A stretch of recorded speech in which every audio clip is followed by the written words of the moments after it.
श्री रामचरितमानस में गोस्वामी तुलसीदास जी के माध्यम से हमें यह प्रेरणा मिलती है श्री रामचंद्र जी के आचरण से। गोस्वामी तुलसीदास जी कह रहे हैं, प्रात काल उठ कर रघुनाथा, मात पिता गुरु नावहि माथा। गोस्वामी तुलसीदास जी हमें ये बता रहे हैं कि राम का स्वभाव क्या था। जब सुबह सुबह उठते थे, सुबह उठ करके ही अपने माता पिता की और गुरु के चरणों में माथा टेकते थे। अब विचार किया जाए, क्या यही थे माथा टेकने के लिए? विष्णु भगवान थे, ब्रह्मा जी थे, शंकर जी थे, दुर्गा भी थी। आखिर माता पिता और गुरु को ही क्यों माथा टेका और किसी को सामने नहीं रखा? इस पर विचार करें, आखिर क्यों? सबसे पहली बात तो ये है कि माता पिता इसलिए आदरणीय हैं, इसलिए पूजनीय हैं कि उन्हीं के द्वारा हमारा सृजन हुआ, माता पिता के द्वारा हमें जन्म मिला। अगर माता पिता न होते तो हम यहाँ नहीं होते। तो माता पिता एक वो ताकत है कि इस संसार में हमें प्रकट किया और हम सब कुछ जानने योग्य बने। माता पिता के हम बहुत बड़े ऋणी हैं। अगर माता पिता का ऋण उतारना चाहते हैं तो सिर्फ बुढ़ापे में उनकी सेवा करना और उनका कहना मानना। बुढ़ापे में माता पिता तो कभी कभी गड़बड़ सड़बड़ बोलने लगते। बहू खाना बनाएगी और कहेगी क्या बनाया है, गोबर जैसे बना के रख दिया।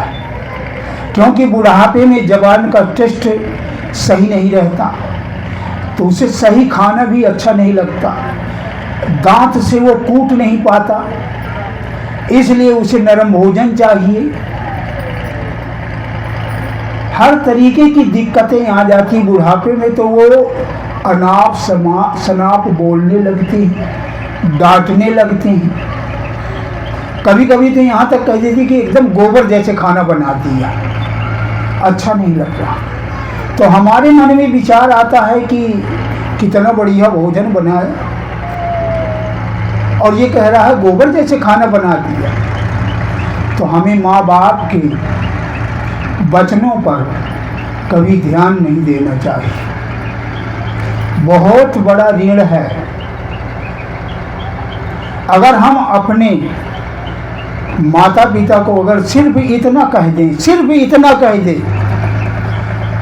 कि तूने हमारे लिए क्या किया है, तुमने हमारे लिए क्या किया है, इतने कहने में अगर एक पैर के बल खड़े हो करके 1000 वर्ष तपस्या करेंगे तब भी नरक से कोई नहीं बचा पाएगा। और जो माँ बाप को गाली देते हैं, कटु वचन बोलते हैं, वो कभी सुखी नहीं हो सकता। जो माँ बाप को रुला देता है वचनों के द्वारा, वाणी के द्वारा, शरीर के द्वारा, तो कभी सुख नहीं देख सकता और ना ही कभी वो उसका उद्धार होगा।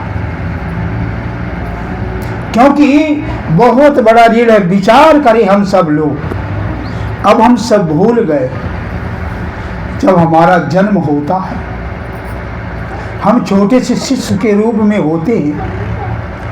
माघ के महीने में ठंड जब वो लगती है और बच्चा पेशाब कर देता है, तो माँ क्या करती है, बच्चे को उठा करके और सूखे की तरफ लेटा देती है और गीले की तरफ खुद लेट जाती है। विचार करें गहराई से, माँ अगर भोजन करने बैठी है और वहीं पर बच्चा टट्टी कर देता है, पेशाब कर देता है, तो माँ खाना छोड़ करके और हमारी सफाई में लग जाती, इसके बाद फिर हाथ धुल करके फिर खाना खाती। थोड़ा इस पर गहराई से विचार करें, कितना बड़ा ऋण है। और हमें पाल पोस करके पिता जो है अपने योग्यता के अनुसार, अपने सामर्थ्य के अनुसार पढ़ाई लिखाई करवाता है, कपड़े लत्ते देता है, हर चीज का इंतजाम करता है। विचार करें हम सब लोग थोड़ा सा।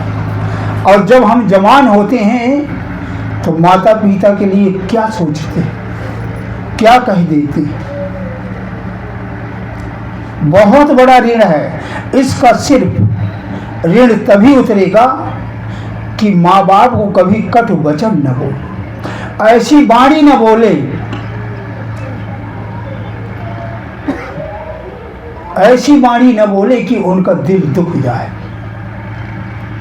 क्योंकि सबसे ज्यादा वाणी से ज्यादा दिल दुखता है, सबसे ज्यादा। अगर हम कटु वचन, ये महाभारत क्यों हुई, महाभारत क्यों हुई, इतनी बड़ी महाभारत, दशरथ के 100 पुत्र मारे गए, कितना बड़ा बवाल हुआ। मात्र वाणी के द्वारा द्रौपदी ने दुर्योधन को कह दिया था कि अंधे की औलाद अंधी ही होती। सिर्फ इतनी सी बात में इतनी बड़ी महाभारत हो गई। और क्या क्या नहीं हुआ महाभारत। बाड़ी का घाव, एक बार तलवार का घाव, फरसा का घाव, बल्लम का घाव, बर्छी का घाव, छुरी का घाव तो भर जाएगा, लेकिन जबान का घाव कभी नहीं भरता। जबान का घाव एक दिन वो अपना रंग दिखाएगी। इसलिए हमें कभी भी माँ बाप को कटु वचन नहीं बोलना। जिसके पास माँ बाप की दुआएं नहीं हैं, उससे बड़ा संसार में कोई गरीब नहीं।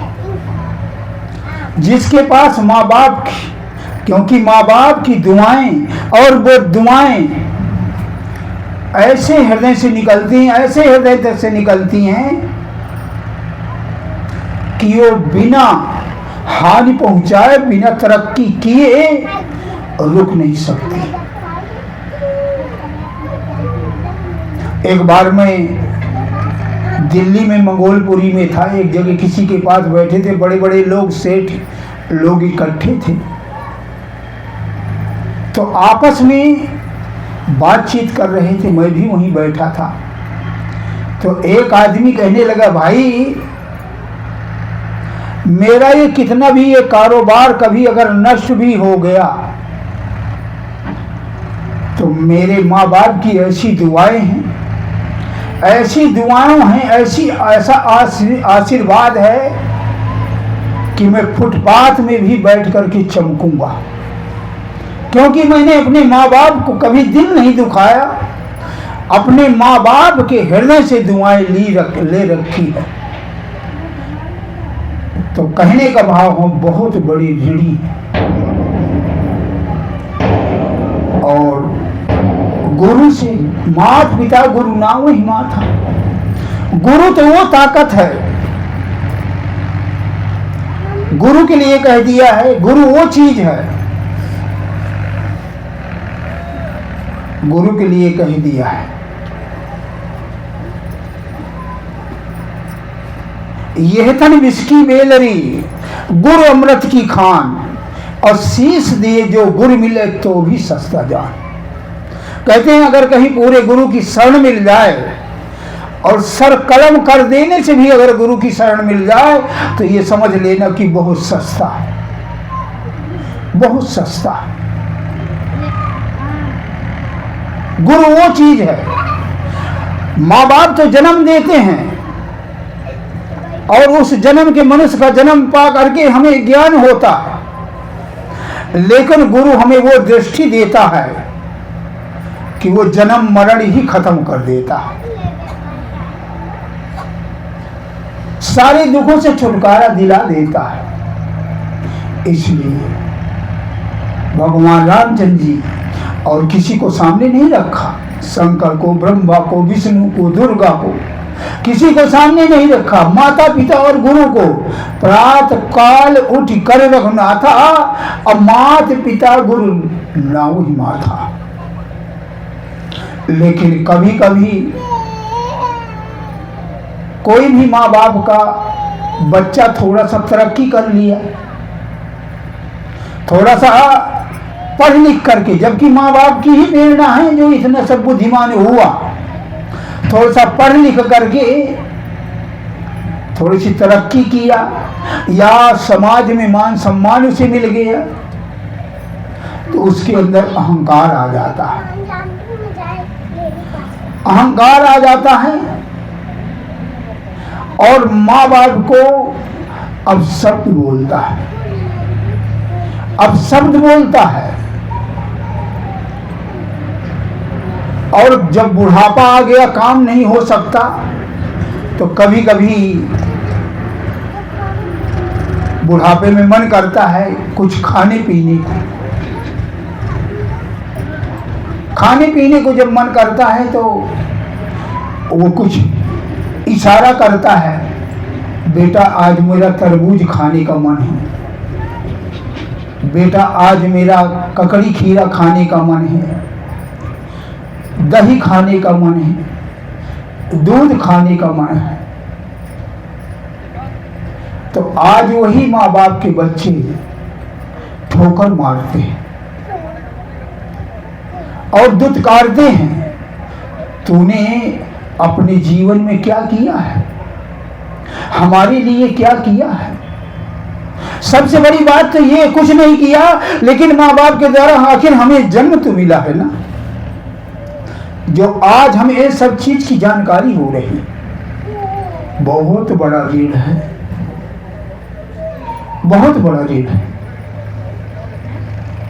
इसी तरह गुरु का बहुत बड़ा ऋण है। गुरु के लिए तो भगवान से बढ़ करके आगे कर दिया है, भगवान से भी बढ़ करके आगे कर दिया है। कबीर साहब ने कहा कि अगर गुरु और भगवान दोनों एक साथ खड़े हो तो हमें किसे प्रणाम करना चाहिए। तो हमारे घट के अंदर वो जो खुद परमात्मा बैठा हुआ है वही इशारा कर रहा है कि जिसके द्वारा तू मुझे जाना है, जिसके द्वारा तुझे मेरा मिलन होना है, वो गुरु है। और अगर मत्था टेकने के लायक है तो मात्र गुरु है और कोई नहीं, भगवान भी नहीं। कहा है गुरु गोविंद दो खड़े काके लागों पाए, अब बलिहारी गुरु आपने गोविंद दियो बताए। गुरु लोक और परलोक में दोनों जहां में सहायता करता है। गुरु वो चीज है, गुरु हमारे अंधकार को खत्म कर देता है और ज्ञान को प्रकाशित कर देता है। गुरु का भाव ही यही होता है, गु माने अंधकार, रु माने प्रकाश, और जो अंधकार से निकाल कर प्रकाश की तरफ ले जाए वही गुरु है। इसलिए हमें रामचंद्र जी से, अभी 2-4-6 दिन में रामनवमी आएगी, और रामनवमी के दिन क्या करेंगे? और त्योहार में तो चलो रोज लोग पकवान बनाते हैं, मिठाई बनाते हैं, लेकिन जिस दिन चैत्र रामनवमी होगा, उसका जन्मदिन होगा रामचंद्र जी का, उस दिन ना मालूम कितने जीवों का हनन होगा, ना मालूम कितने जीवों का हनन होगा। कोई बकरा काटेगा, कोई दुम्मा काटेगा, कोई सुअर काटेगा, कोई कुछ करेगा। विचार करें, ये हम रामनवमी मना रहे हैं और कह रहे हैं दुर्गा जी खुश हो रही हैं, आज शक्ति खुश हो रही है। विचार करें, दुर्गा जी ने किसका हनन किया? किसका हनन किया? महिषासुर का हनन किया है।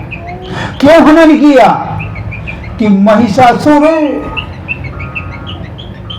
कितना अन्याय करता था, कितना अन्याय करता था, कितना जीवों को सताता था, कितना अनर्गल करता था, उसको समाप्त कर दिया। और हम ये अज्ञानता बस सोचते हैं कि हम जीवों को हनन करें, बकरे को, दुम्मा को, भेड़ को, पूजा जिसको सुअरी का बच्चा कहते हैं, उसका हनन करें तो दुर्गा खुश होगी? कभी नहीं खुश होगी। दुर्गा कभी ना बकरा लेती है, ना दुम्मा लेती है और ना पूजा लेती है। ये सब हमारे जीव का अपना स्वाद है। और नहीं, अगर कोई देवी ले रही है, छोड़ दीजिए बकरा, अपने आप वो खा जाए। कभी नहीं हमने देखा कि वो खा जाए, कभी नहीं।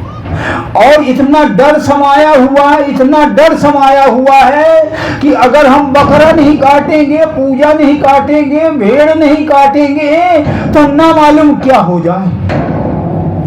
इनके बस की कुछ नहीं, इनके बस की कुछ नहीं। लेकिन हमें इतना डर घुसा हुआ है, इतना डर घुसा हुआ है। और जो इनको पूजता है,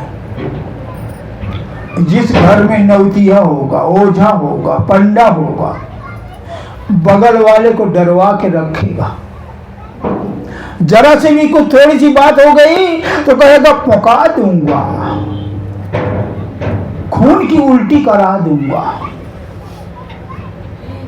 इतना डरा करके रहते हैं और वो बेचारे आस पास पड़ोस के आदमी सहमे रहते हैं। इनके अंदर वो औकात नहीं है। बहुत बार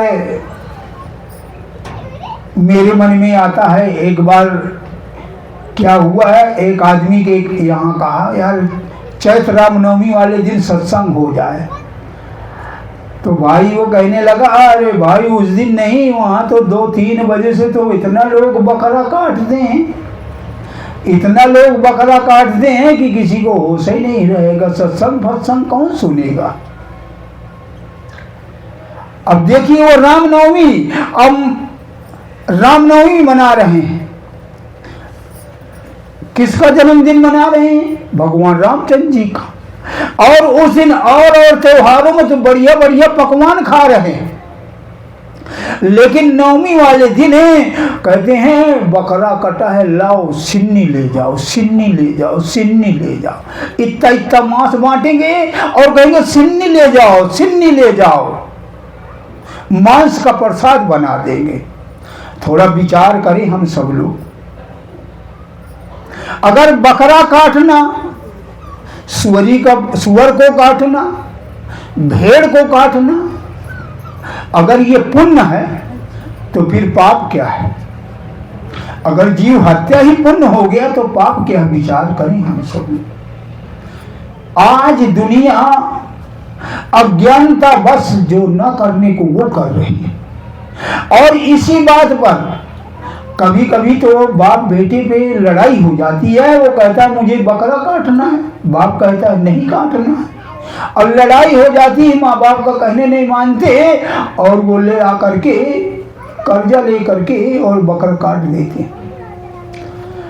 संतों की भाषा में देवता कौन कौन है? शंकर, ब्रह्मा, विष्णु, इंद्र को भी कह दिया जाता है। और महारानी कौन है, देवी कौन है? आदिशक्ति दुर्गा। इसके अलावा जितने भी देवी देवता जो बने हैं, मढ़ी, मसान, भुइया, भवानी, ये संतों के भाषा में सब भूत प्रेत हैं। और जहां इनकी भक्ति होती है, नजर मार करके देख लेना, जहां इनकी भक्ति होगी वहां ना बरकत होगी, ना तो वहां बरकत होगी, और आए दिन मुसीबतें आती रहेंगी, आए दिन मुसीबतें आती रहेंगी जहां पर इनकी भक्ति होगी। और कोई कहे कि ये शैतान भूत प्रेत नहीं है, तो ये हैं, पर भगवान ने बनाया है इन्हें। और ये बनाया क्या है? ये हम सब लोग उसी में से चक्कर लगा करके आए हुए हैं। कभी कोई ऐसा काम कर्म किया है तो भूत प्रेत की योनि में भी चले गए। जो जैसा कर्म करता है उसी हिसाब की योनि में चले जाते हैं। अब ये जितने नौतिया ओझा हैं, एक दिन ये भूत बनेंगे, क्योंकि जहां आशा तहां बासा। हम इन्हीं को देवी देवता मान रहे हैं, इन्हीं को अपना इष्ट मान रहे हैं, तो मरने के बाद ये भूत बनेंगे और फिर उसी घर में कहेंगे और वो तो बाबा जी गुरु बाबा बन गए। अब जितनी देर वो घुमाएंगे उतनी देर वो बाद में कहेंगे अब गुरु बाबा आएंगे।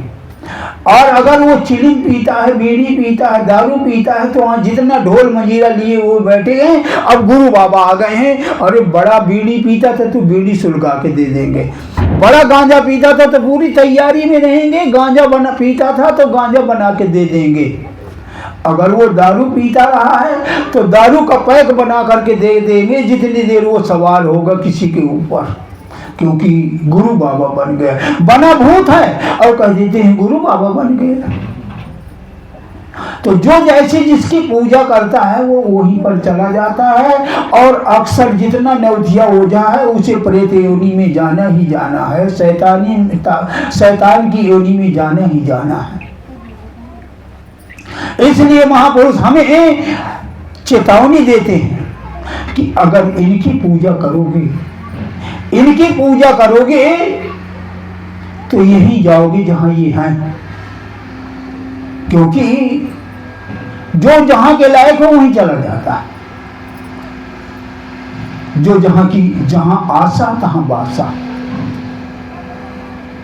और है कि जब इन्होंने इनको बनाया भगवान ने, तो इन्होंने पूछा कि भगवान हमें हमारी रचना तो कर दिया, लेकिन अब हमारा गुजारा बसारा कहाँ होगा?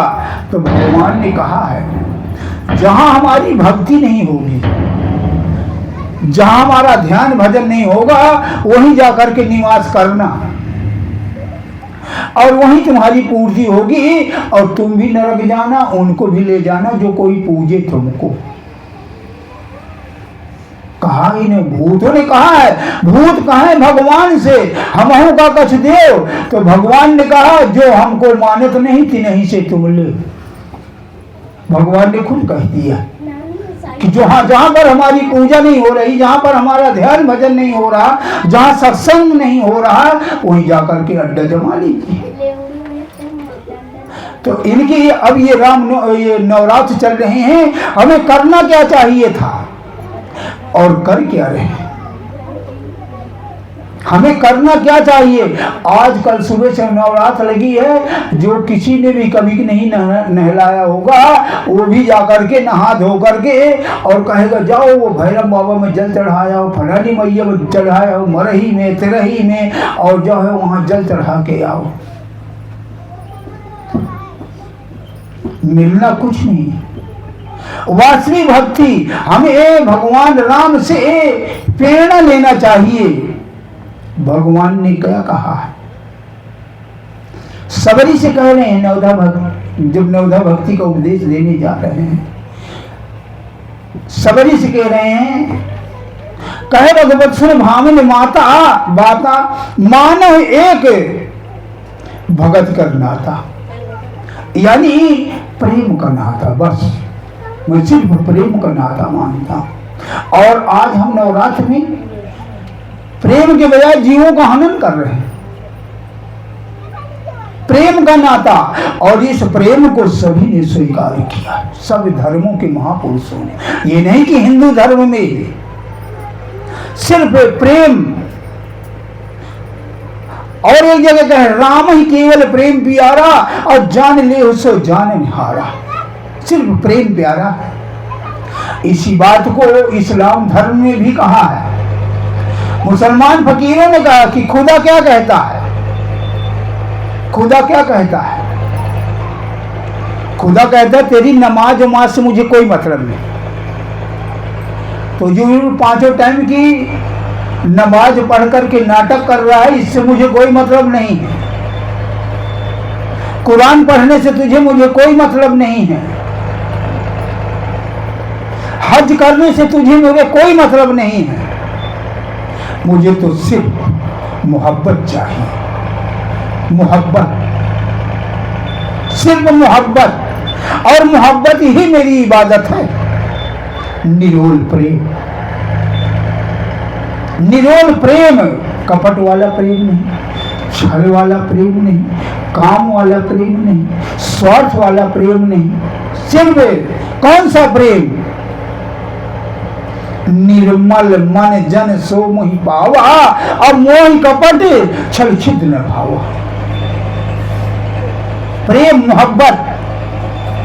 खुदा कहता है मोहब्बत मेरी इबादत है। जिसके ख्वाब की ताबीर जन्नत है, फूल है, खुशबू है, दरिया की खानी है। मोहब्बत ऐसी इबादत है, आदम और हव्वा की निशानी है। यानी प्रेम, सिर्फ प्रेम प्यारा है। थोड़ा सा विचार करें, जब कभी हम थोड़ा सा ये उदाहरण दे करके मैं आपको बता रहा हूं, जबकि स्वार्थी प्रेम होता है। स्वार्थी प्रेम में कितना आनंद, जब प्रधानी का इलेक्शन होता है, जब प्रधानी का इलेक्शन होता है कितना मीठा बोलते हैं सब लोग। स्वार्थ है उसमें, भला उसमें कहीं कुछ नहीं है, तथ्य निचोड़ कुछ नहीं है। लेकिन नकली प्रेम में 1 महीना तक, जब तक वोट नहीं पड़ जाती तब तक जो भी आएगा, काका राम राम, दादू कहाँ चला गया? तो ख्याल के हो, हमारी शान जो है चकरी जात है। हाँ हाँ हाँ, अरे जब ऐसा ये अगर जीत गया ना तो ये समझ लो ये घर जो है ना कच्चा नहीं रहेगा, ये चीजें पक्का बनेगा और 2 मंजिल बनेगा। हर किसी को वो कॉलोनी देंगे, हर किसी को राशन कार्ड बनाएंगे, हर किसी को लाल कार्ड बनवाएंगे। जितना जो भी होगा सभी को कहेंगे तुम्हारा ये हो जाएगा। और खड़े कितने, हर गांव में 10-15 प्रत्याशी खड़े होते हैं और सभी यही कहते, सभी यही कहते हैं, जबकि जीतना एक ही को है ना। और जो जीत जाएगा तो कौन कॉलोनी देता है?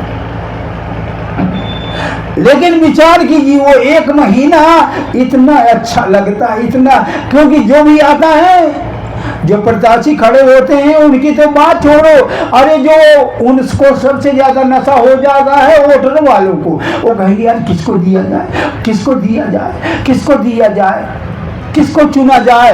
और है नकली प्रेम, उसमें कोई निचोड़ नहीं है, लेकिन 1 महीना तक इतना अच्छा लगता है, इतना अच्छा लगता है। क्यों?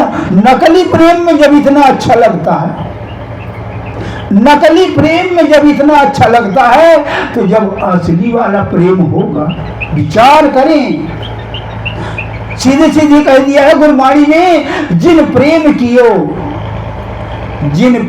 कियो तिन्हि प्रभु पाए। जिन्होंने प्रेम कर लिया, और ये प्रेम है एकदम निरोल प्रेम, निरोल, कोई स्वार्थ न मिला हो परमात्मा से और गुरु से। इसी तरीके का प्रेम होना चाहिए। जैसे शिकारी मछली का उदाहरण दे करके कहा है, जब शिकारी मछली को जाल से के द्वारा पकड़ता है और पकड़ करके उसको निकाला और तुरंत आंख के सामने नाथ दिया, तुरंत नाथ दिया और पूरा माला बना दिया और उसी नाव के किनारे पानी में तैरा रहा। मछली कहती है पकड़ तो लिया, नाथ करके मेरी अंगुली भी, आंख भी फोड़ दिया, लेकिन फिर भी मेरे प्रेमी के साथ रख। और वो माला हुआ बना गुथा हुआ और शिकारी उसी डोंगी में लटकाए हुए पानी भर दिन भर घूमता है। शाम को जब शिकारी आता है घर में और पानी से जैसे निकालता है वैसे तड़पने लगती मछली और तुरंत गणासे से उसको काटना शुरू कर दिया, तुरंत गणासा से काट दिया। फिर भी मछली कहती है काट तो दिया है, काट तो डाला है मुझे, लेकिन मेरे प्रेमी के साथ मुझे धुल। शिकारी फिर पानी से उसे धुलता है और फिर अलग कर देता है, फिर बार बार कहती और धुल दे और एक बार मिला दे, फिर वो धुलता, 2-3 बार धुलता है, फिर अलग कर देता है। फिर भी मछली कहती है अलग मत कर, अलग मत कर, मुझे मेरे प्रेमी के साथ ही उबाल दे, मुझे मेरे प्रेमी के साथ ही उबाल दे। और वो फिर उसी में उबल भी जाती है, अस्तित्व खत्म हो गया। फिर भी जो मछली खाता है, जो मछली खाता है उससे पूछना कभी, मिनट मिनट में पानी का गिलास, मिनट मिनट में, यानी कि वो पेट में भी चली गई, लेकिन फिर भी अपने प्रेमी के लिए तड़प रही, फिर भी अपने प्रेमी के लिए तड़प रही है कि मुझे मेरा प्रेमी फिर एक बार आ जाए। मछली खाने वाला मिनट मिनट में पानी का लोटा, पानी का गिलास पीता रहता। कहते हैं अगर प्रेम करना तो इस तरीके से जैसे मछली और पानी का प्रेम है, इस तरह तड़प उस परमात्मा के लिए, उस गुरु के लिए। ऐसा प्रेम होना चाहिए बिना स्वार्थ। जैसे उदाहरण के लिए एक बार, कई बार मैं सुना चुका कि हमेशा कृष्ण जी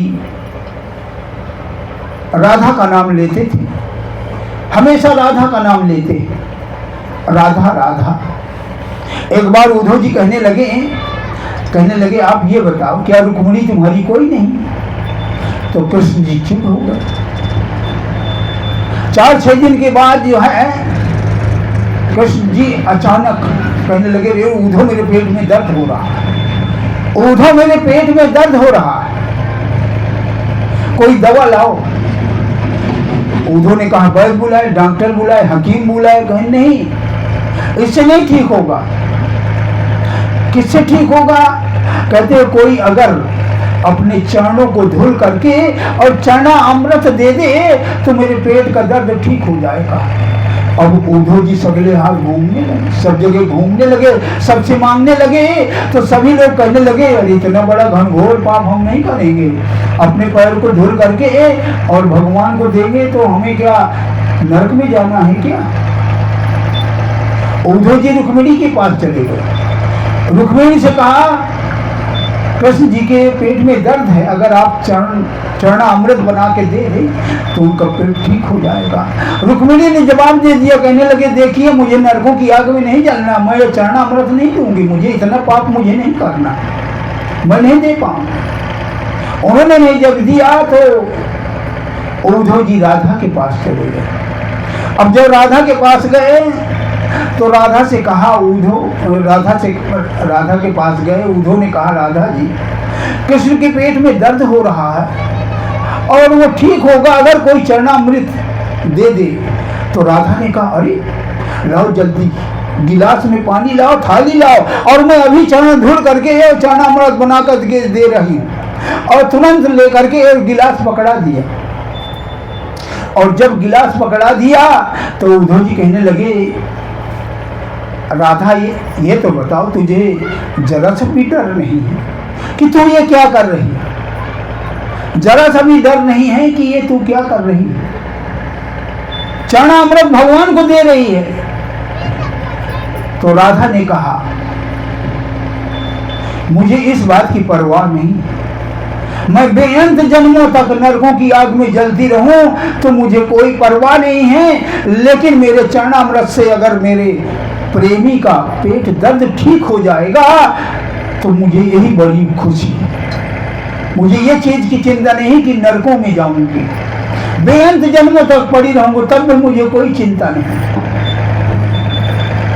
इस भाव को किसी कवि ने कहा है, कविता के रूप में कहा है, ये तो प्रेमी की बातें हैं उधो, बंदगी तेरे बस की नहीं है। ये तो प्रेमी की बातें हैं उधो, बंदगी तेरे बस की नहीं है। यहाँ दिल दे के होते हैं सौदे, आशिकी इतनी सस्ती नहीं है। ये तो प्रेम की बातें हैं उधो, बंदगी तेरे बस की नहीं है। तेरे प्रेमियों ने कब वक्त पूछा, तेरे द्वारे पे आने को भगवान। यहाँ दिल दे के होते हैं सौदे, आशिकी इतनी सस्ती नहीं है। कहने का भाव, ये प्रेम इतना सस्ता नहीं है, और जिन प्रेम कियो कि नहीं प्रभु पायो। और ये प्रेम, ये जो प्रेम है ना तो ये खेती बाड़ी में मिलता है, न दुकानों में मिलता है। इस प्रेम को प्रकट करना पड़ता है। और ये कब प्रकट होता है? ये प्रेम कब प्रकट होता है?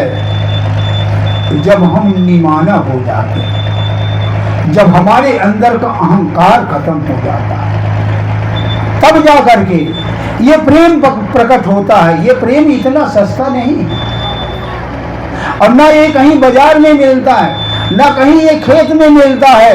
ये हमारे घट के अंदर है। और प्रेम है क्या? सीधे सीधे भगवान।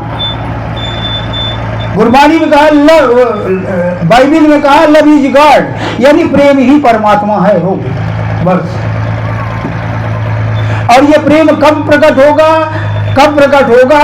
जब हम निरोल जीरो बन जाएंगे, अहंकार खत्म हो जाएगा। आज हम अहंकार बस गुरु के लिए, माँ बाप के लिए क्या क्या कह देते हैं, क्या क्या कह देते हैं।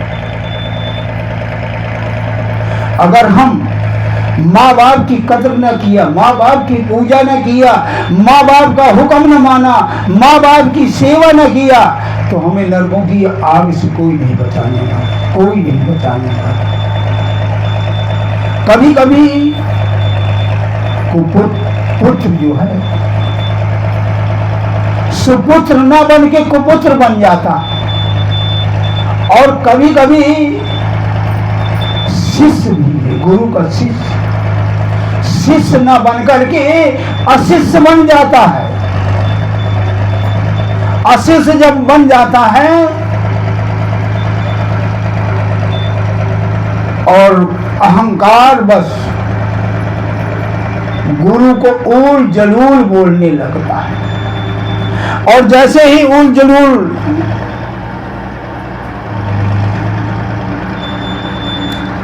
जैसे ही उल जलूल बोलता है, वैसे ही वो अपना पतन कर लेता है, अपना पतन कर लेता। गुरु के प्रति को भाव ही आ गया। कबीर साहब ने कहा, अहम अग्नि हृदय जरे, गुर से चाहे मान, तिनको जम न्योता दिया हो हमरी महिमा। अगर जरा से भी अहंकार, बस कभी कभी हम गुरु से ही मान प्रतिष्ठा चाहते हैं, बहुत ज्यादा गुरु से ही मान प्रतिष्ठा चाहते हैं, वाहवाही चाहते हैं। अगर हमारे मन में ये भाव आ गया तो तुरंत वो यमराज का मेहमान बन गया। तिनको यम न्योता दिया, हो हमरे मेहमान, अब उधर की छुमोर मेरी तरफ आ। और कहते हैं गुरु की सीढ़ी से उतर गया, गुरु की सीढ़ी से ही उतर गया। और गुरु की सीढ़ी से ही उतर गया तो ये समझो कहीं का नहीं रह गया। गुरु की सीढ़ी से उतरे शब्द विहूना होए, और ताको काल घसीटिए राख सके न कोई, कोई बचाने वाला नहीं। गुरु के आज्ञा से, गुरु के हुक्म से अलग हो गया तो उसको कोई बचाने वाला नहीं है। गोस्वामी तुलसीदास जी ने कहा, जे सठ गुरु से ईर्षा करही, रौरो नरक कोटि युग परही। जो बहुत से गुरु से ईर्षा करने लगता है, जे सठ गुरु से ईर्षा करही, रौरो नरक कोटि युग परही। और आगे उनका क्या हाल होगा, त्रिजग योनि पुण्य धरहि शरीरा, आयुष जन्म भर पावहि पीरा। यानी करोड़ों जन्म तक तो नरकों में पड़ेगी, और इसके बाद फिर पशु और पंछियों की योनि में चले जाएंगे। मेढक की योनि में, घड़ियाल की योनि में, कौवा की योनि में, कुत्ते की योनि में, यानी पशु पक्षी की योनियों में वो घूमता रहेगा। और गोस्वामी तुलसीदास जी कहे, गुर निंदक नारायण होई, ताका मुंह देखे नहीं कोई। अगर कोई जो गुरु की निंदा करता है, उसका मुंह देखना ही बहुत बड़ा पाप है, बहुत बड़ा पाप है। गोस्वामी तुलसीदास जी कह रहे हैं, गुर निंदक नारायण होई, और ताका मुंह देखे नहीं कोई। और आगे कह रहे हैं, नानक जी कह रहे हैं, गुरु का निंदक नानका जन्म जन्म होए ख्वार। कहते हैं जो गुरु का निंदक होता है वो जन्मों जन्मों तक उसकी खुआरी होती है। और एक जगह नानक साहब कह रहे हैं, संत का निंदक डूबे नहीं तरे, यानी वो डूब जाएगा, तरेगा नहीं। संत का निंदक तृष्णा में जले, तृष्णा रूपी अग्नि में जलेगा। संत का निंदक सर्वरोगी, वो कामी होगा, क्रोधी होगा, लोभी होगा, यानी सब रोगों से वो भरा होगा। और गोस्वामी तुलसीदास जी कहे, हरि गुरु निंदक दादुर होई, और जन्म सहस पाव तन सोई। यानी मेढक होगा, हजारों वर्ष तक मेढक की योनि में रहेगा। और आगे कह रहे हैं, इसके बाद हो ही उलूक संत निंदारत, और मोह निशा प्रिय ज्ञान भानुगत। यानी उल्लू को जन्म, गुरु का निंदक उल्लू का जन्म होगा उसका, जिसको दिन में दिखाई ही नहीं देता।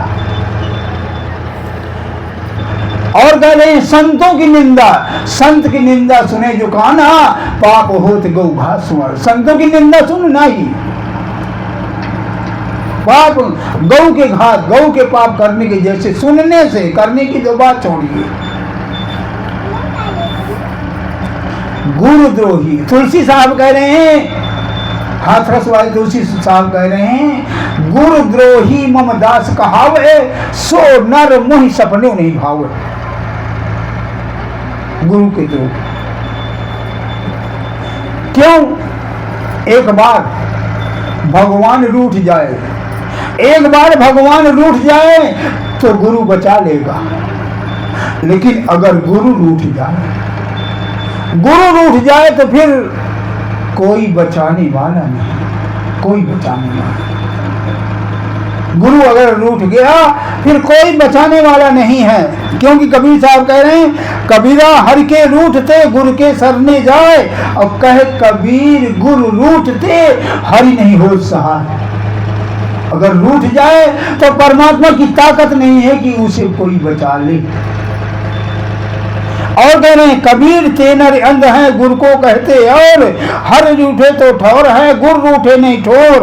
शास्त्रों में भी कहा गया है, शिवे रूष्टे गुरु अस्वाता गुरु रूष्टे नकाशन। शास्त्रों में भी कहा गया है कि अगर परमात्मा रूठ जाए तो गुरु के शरण में जा करके काम बन जाएगा, लेकिन अगर गुरु रूठ गया तो फिर कोई बचाने वाला नहीं। इसलिए कहा है दुनिया की बिगड़ी गुरु घर सुधरी, और गुरु घर की बिगड़ी कहीं न सुधरी, चाहे जहां चले जाओ कहीं नहीं सुधर सकती। अब विचार किया जाए कि जिसने गुरु की माता पिता की बुराई किया हो, अब शब्द बोला हो, निंदा करे और फिर उन्हें मरने के बाद अपनी महानता दिखा करके और वो सर्वश्रेष्ठ बनना चाहे, धन के लालच में उनकी संपदा की लालच में आ करके अपनी महानता दिखा करके और वो सर्वश्रेष्ठ बनना चाहे तो क्या बन सकता है? कभी नहीं बन सकता। और लालच के लिए तो विशेष कबीर साहब ने एक जगह कह दिया है, कामी तरे क्रोधी तरे। कहते हैं कामी भी तर जाएगा, क्रोधी भी तर जाएगा, लेकिन लोभी बंदा ना तरे। कह कबीर सिद्धांत, कहते ये मेरा सिद्धांत पक्का है, लोभी का कभी उद्धार नहीं होगा। कामी नर बहुते तरे क्रोधी तरे अनंत, और लोभी बंदा ना तरे, कहे कबीर सिद्धांत। लोभी नहीं तरल, लोभ इतना बड़ा रोग है।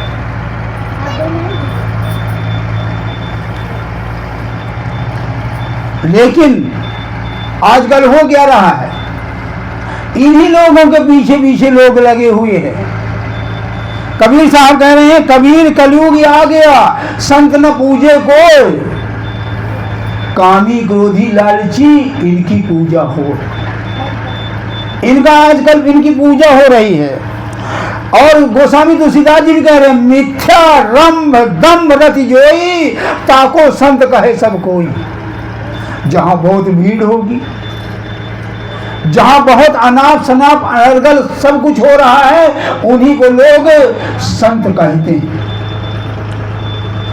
सोई सयान, गोस्वामी तुलसीदास जी कह रहे हैं, सोई सयान पर धन नारी, सोई सयान जो पर धन हारी, और जो कर दम्भ बहु आचारी। यानी जो बहुत तरीके से धन ऐंठने वाला होगा, वो कहेंगे बड़ा ज्ञानी है, बड़ा सदाचारी है और बहुत अच्छा आदमी, उसी की वाहवाही। और साथ में कह रहे, जो कोई झूठ बोलता होगा, खूब हंसी दिल लगी करने वाला हो, मस्करी जानता होगा, उसकी बड़ी इज्जत होगी। गोस्वामी तुलसीदास जी कहे हैं, जहाँ कहे झूठ मस्करी जाना, अब कलयुग सोई गुणवंत बखाना, वही गुणवान माना जाएगा। और कह रहे, मारग सोई जा कहूँ जय भावा, और पंडित सोई जो गाल बजावा। पंडित वही माना जाएगा जो खूब अच्छी तरह से गाल बजा करके झूठे उल्टे सीधे उपदेश देगा, वही महान पंडित माना जाएगा। और कहा फूटी आंख विवेक की, कबीर साहब कह रहे हैं, देखो तो इनकी फूटी आंख विवेक की, जाने न संत असंत, और जिनके पीछे बहु फिरे हैं तिनको कहें महंत। जिनके पाछे हजारों की संख्या आ गई, वही कहते ये बहुत बढ़िया, सबसे बढ़िया यही महानता है। तो इसका एक कारण भी है। इसका कारण ये है, यह है काल निरंजन का देश। यहाँ काल निरंजन की देश है, और काल निरंजन की ये व्यवस्था है। काल निरंजन की ये व्यवस्था है। यहाँ पर अमीर को गरीब कहा जाएगा, और जो विवेकवान होगा, ज्ञानी होगा, उसे अज्ञानी कहा जाएगा, और जो सत्य के रास्ते में चलेगा उसे बहुत तंगी होगी। हर चीज से परेशान रहेगा। और जो खूब अच्छी तरह से झूठ चापलूसी, इधर की उधर उधर की इधर, तो उसी का मान सम्मान होगा, उसी का बढ़िया बंगला होगा, उसी का बढ़िया सुविधा होगी, हर चीज की व्यवस्था होगी। ज्ञानी को अज्ञानी कहा जाएगा। ये कबीर साहब ने कहा ये काल निरंजन का देश है। देखो तो यहाँ जरा सा भी न न्याय है, न यहाँ पर कोई विचार है। ये देश ही ऐसा है। कबीर साहब ने बड़ा एक दो लाइन में अच्छा कहा है। कबीर साहब ने कहा है निरंजन, यानी काल निरंजन को कह रहे हैं। कबीर साहब कह रहे हैं निरंजन धन तुम्हारो दरबार, धन है तेरा दरबार। निरंजन धन तुम्हारो दरबार, जहां तनिक ना न्याय विचार। न यहाँ कोई न्याय है, न यहाँ कोई विचार। जो न्यायी होगा उसी को अन्यायी कहा जाएगा। यहाँ का देश की यहाँ की ये थ्योरी है। कह रहे हैं रंग महल में बसे मस्खरे, जो खूब झूठ 420 इधर की उधर करेगा उसका बहुत बढ़िया महल बना होगा। रंग महल में बसे मस्खरे, पास चले सरदार, और उन्हीं के पास एक से बॉडीगार्ड रहेंगे। और बताइए साहब, बताइए हुजूर, कहाँ जाना है, क्या करना है, जो आप कहेंगे वही हम सब कर डालेंगे। पास चले सरदार, और धूर धूप में साध विराजे। जो साधु होगा न कभी जूते में चप्पल होगा, न जूता होगा, कपड़े भी बड़े पुराने होंगे। कहो शाम को भोजन मिले, सुबह मिले कि ना मिले। जो ऐसा होगा धूल धूप में साध विराजे, भय जो भवजल पार, यानी वो ऐसा करके भवनिध पार कर लेते हैं। निरंजन धन तुम्हारो दरबार। और क्या कह रहे हैं, बड़ा सुनने वाली बड़ी मजेदार लाइन कबीर साहब ने कहा, बेस्या ओढ़े खासा मलमल, गलमतियन का हार। बेस्यालय में बेस्याओं के पास मोतियों का हार होगा। बेस्या खासा अच्छे बढ़िया बढ़िया कपड़े होंगे। बेस्या ओढ़े खासा मलमल, गलमतियन का हार।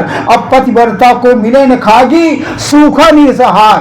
जो गांव घर की बहन बेटी बहू के रूप में, माँ के रूप में अपना जीवन निर्वाह कर रही हैं, उनको कभी सूखा मिलेगा, कभी नमक से ही खाना पड़ेगा। और उनके यहाँ मेवा मिष्ठान का भोजन होगा, गले मोतियों के हार होंगे, हर चीज की सुख सुविधा होगी। निरंजन धन तुम्हारो दरबार। आगे और कह रहे हैं, पाखंडी को जग में आदर। इस संसार में जो भी पाखंडी होगा, गुरु का द्रोही होगा, नाटक करने वाला होगा, नाटकीय ढंग से अपना प्रचार करने वाला होगा, इसके लिए कह रहे हैं पाखंडी को जग में आदर, संत को कहे लबार। संत को कहेंगे ये झूठा है, ये चापलूस है, ये बेईमान है, ये अनर्गल चलने वाला है।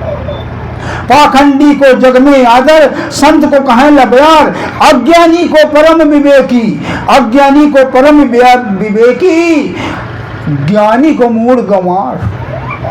ज्ञानी को कहेंगे बड़ा मूढ़ है, बड़ा गंवार है। निरंजन धन तुम्हारो दरबार, बारे तेरा दरबार। कहे कबीर फकीर पुकारी, सब उल्टा व्यवहार। साच कहे जग मारन धावे, झूठे को इतबार। जो झूठा होगा उसी पर विश्वास होगा। निरंजन धन तुम्हारो दरबार। ये ऐसा देश है, ये वो देश है। जबकि कबीर साहब के महापुरुषों की वाणियों से पता चलता कि अगर कहीं परमात्मा की दया से सदगुरु की शरण मिल जाए, फिर बस। अगर गुरु का ऋण उतारना है गुरु का ऋण उतारना है तो मात्र उसके कहे हुए वचनों पर चल दीजिए। गुरु का असली ऋण हुक्म मानना बस। अगर, क्योंकि गुरु वो चीज है, गुरु वो ताकत है कि हमको अपना कहना मनवा करके और ना मालूम वो हमें कौन सा कर्म काटने वाला है। इसलिए कहा है, गुरु को सिर पे राख के चलते आज्ञा मान, अब कह कबीरता दास की 3 लोक बहना, 3 लोक में उसे कोई छेड़ने वाला नहीं मिलेगा। और कह रहे हैं, गुरु आज्ञा निरखत रहे जैसे मणि भुजंग, कहें कबीर धर्मदास से यह गुरुमुख का अंग। कहते हैं गुरु का हुक्म इस तरह, गुरु का हुक्म इस तरह निरख करके चलो। धर्मदास से कह रहे हैं कबीर साहब, जैसे सर्प की मणि का उदाहरण दे करके कह रहे हैं कि गुरु ना मालूम मुझे कितनी देर कह दे, गुरु ना मालूम मुझे क्या कह दे कितनी देर। इस तरह जैसे सर्प अपनी मणि को रात को चारा चरने के लिए वो उसकी रोशनी में रख देता है, लेकिन उसकी निगाह मणि पर रहती। कहते इस तरह गुरु की आज्ञा निरखत रहे जैसे मणि भुजंग, कहें कबीर धर्मदास को ये गुरुमुख को अंग।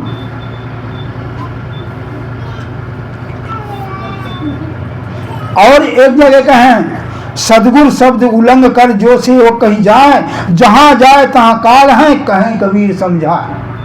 कबीर साहब कह रहे हैं, गुरु की आज्ञा का अवहेलना करके और वो कहीं भी चला जाए, वो कभी कोई खुशी नहीं प्राप्त कर सकता।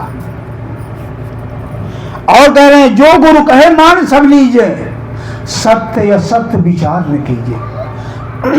कहता है, अगर गुरु ये कह दे, बबूल के पेड़ को कह दे कि आम का पेड़ है, तो उसे सत्य और असत्य पर विचार मत कीजिए, मान लीजिए। जो गुरु कहे वो ही कीजिए, हान हो तो होने दीजिए। कहते हैं, गुरु अगर कुछ कह दे, जो कह दे उसे कर डालिए, बस हो गए। हान हो तो होने दीजिए। इसका उदाहरण मिलता है, गुरु नानक साहब एक बार, उनका जो प्रमुख शिष्य था लहना, एक बार वो गुरु नानक साहब ने कहा, लहना 12 बजे रात को, कहते लहना दे मेरे कपड़े गंदे हो गए, मेरे कपड़े धुल ले अब। तो एक बार मन में यह कहने लगा, महाराज रात को, गुरु महाराज ने कहा रात है कि दिन है, देख सूरज चढ़ा हुआ। उसके ध्यान आ गया कि अरे ये तो गुरु का हुक्म है। उसने जो है सोढ़ा लिया, उस समय सोढ़ा भी नहीं होता था, रेहू हुआ करता था। रेहू लिया और नदी के किनारे गए और कपड़े धुला, और वहां धूप निकली हुई है, धूप वहां निकली हुई है, कपड़े धुला, वहां सुखाया, और 2 बजे आ गया रात को, कपड़े सूख गए, टांग दिया। सुबह सुबह कहने लगे, महाराज जी आज आपने ये क्या आश्चर्यचकित, आखिर ये क्या है आप, इसका तो इस समझाइए ना। तो गुरु महाराज ने कहा, ये तेरे प्रेम की परीक्षा है, तेरे श्रद्धा की परीक्षा है। अगर तेरे अंदर ये हो जाता, नहीं मैं नहीं जाऊंगा, ये तो रात है, तो तू फेल हो जाता। तूने मान लिया कि दिन है, और मान लिया है तो वहां दिन था, वहां दिन था। इसलिए कहा, जो गुरु कहे वो ही कीजिए, हान हो तो होने दीजिए। गुरु के वचन प्रतीत न जेहि, गोस्वामी तुलसीदास जी कह रहे, गुरु के वचनों पर, गुरु के हुक्म पर जिसको विश्वास नहीं है, गुरु के वचन प्रतीत न जेहि, सपने और सुगम न सुख सिद्धते ही, उसको सपने में सुख सुविधा नहीं मिल सकती।